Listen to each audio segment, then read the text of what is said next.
जान नहीं गंवाना चाहती तो उस इलाके में कभी कदम भी नहीं रखेगी, समझी? इतना कहकर वो किन्नर वहां से चली जाती है। शक्ति उस किन्नर की बात सुनकर बहुत रोती है। माँ जी ऐसा कैसे कह सकती हैं? उन्होंने इतनी सी बात के लिए मुझे इतना डांटा।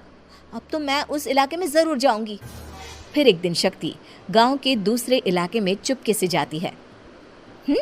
ये लोग तो हमारे जैसे ही इंसान हैं, तो ये हमसे नफरत क्यों करते हैं? जब शक्ति उस इलाके में पहुंचती है तो गांव के सारे आदमी उसके रूप से मोहित हो जाते हैं। वो लोग ये अंदाज़ा नहीं लगा पाते कि वो किन्नर है। शक्ति की सुंदरता देखकर सारे गांव वाले उसकी तारीफ करने लगते हैं। तभी गांव का चक्कर लगाने गांव के जमींदार का बेटा हर्ष वहां पहुंचता है। हर्ष भी दिखने में बहुत सुंदर होता है।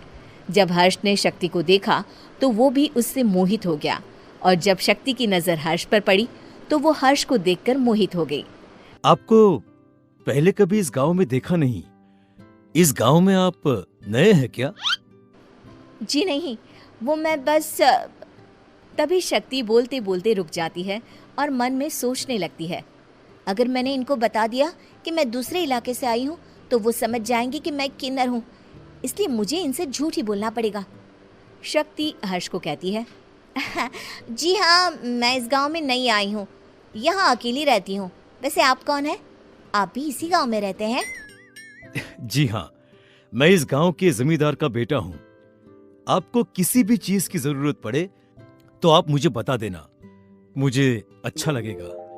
ऐसे ही शक्ति और हर्ष एक दूसरे से रोज मिलने लगते। वो दोनों अपने प्यार का इजहार करने एक दूसरे से मिलने जाते हैं। तभी शक्ति का पीछा करते करते एक किन्नर वहां आ जाती है। शक्ति, मैं तुमसे बहुत प्यार करता हूँ। मैं तुमसे शादी करना चाहता हूँ। क्या तुम मुझसे शादी करोगी? हाँ हर्ष, मैं तुमसे शादी करूंगी, पर मैं तुमको अपने बारे में एक सच्चाई बताना चाहती हूँ जो मैंने तुमसे छुपा कर रखी है। तभी उनके बीच में ही वो किन्नर आ जाती है। शक्ति, तेरी हिम्मत कैसे हुई ऐसा करने की? वो किन्नर शक्ति को खींचकर गांव के जमींदार के पास ले जाती है। हर्ष भी वहां शक्ति को बचाने के लिए पहुंच जाता है। जमींदार शक्ति और हर्ष के प्यार के बारे में सुनकर गुस्से में आ जाता है और शक्ति को गांव के बाहर निकालने की सजा देता है। शक्ति ये बात सहन नहीं कर पाती और कुएं में कूदकर अपनी जान दे देती है। जमींदार हर्ष की शादी गांव की एक लड़की से करवा देता है, पर हर्ष इस शादी से खुश नहीं होता। शक्ति अपना बदला लेने के लिए मरने के बाद किन्नर चुड़ैल बन जाती है। अब मैं इन गांव वालों को नहीं छोड़ूंगी, अब इनसे मैं अपने प्यार का बदला लूंगी। किन्नर चुड़ैल गांव वालों को परेशान करना शुरू कर देती है। एक बार वो रात को गांव के खेतों में पहुंच जाती है और वहां आग लगा देती है। सारी फसल जल के राख हो जाती है। जब एक आदमी रात को उठकर देखता है कि खेत में आग लग गई है तो वो वहां पहुंच जाता है। वो देखता है कि खेतों के बीचों बीच एक किन्नर चुड़ैल खड़ी है और वहां खड़े होकर ताली बजा रही है। गांव वाला किन्नर चुड़ैल को देखकर बेहोश हो जाता है। जब सुबह उस आदमी को होश आता है तो वो सीधा जमींदार के पास जाता है। अरे जमींदार साहब, अरे वो किन्नर चुड़ैल ने मेरी सारी फसल जला दी। अब मैं क्या करूंगा? क्या होगा मेरा? जमींदार चुड़ैल किन्नर का नाम सुनते ही सब कुछ समझ जाता है।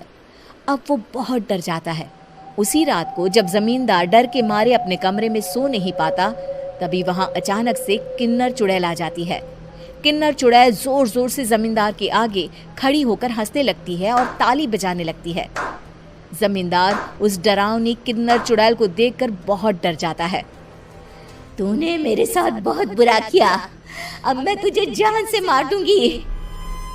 नहीं नहीं नहीं नहीं नहीं, मुझे माफ कर दो, मुझे मत मारो।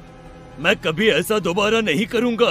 अब तुम जो बोलोगी वही मैं करूंगा। ठीक है, मैं चाहती हूँ कि किन्नर इलाका गांव के इलाके से जुड़े और गांव का कोई भी आदमी किन्नर समाज से द्वेष ना करे, उससे नफरत ना करे, नहीं तो मैं सारे गांव को मार दूंगी। और तुम गांव में एक नया कानून बनाओ कि अगर किसी ने भी किन्नर समाज को हानि पहुंचाने की कोशिश भी करी या इनसे भेदभाव करने की भी कोशिश करी तो उनको कड़ी से कड़ी सजा मिलेगी। हाँ हाँ हाँ हाँ, मैं ऐसा ही करूंगा। तुम जो बोलोगी वो मैं करूंगा, पर मुझे जाने दो प्लीज। तब वो किन्नर चुड़ैल वहां से चली जाती है।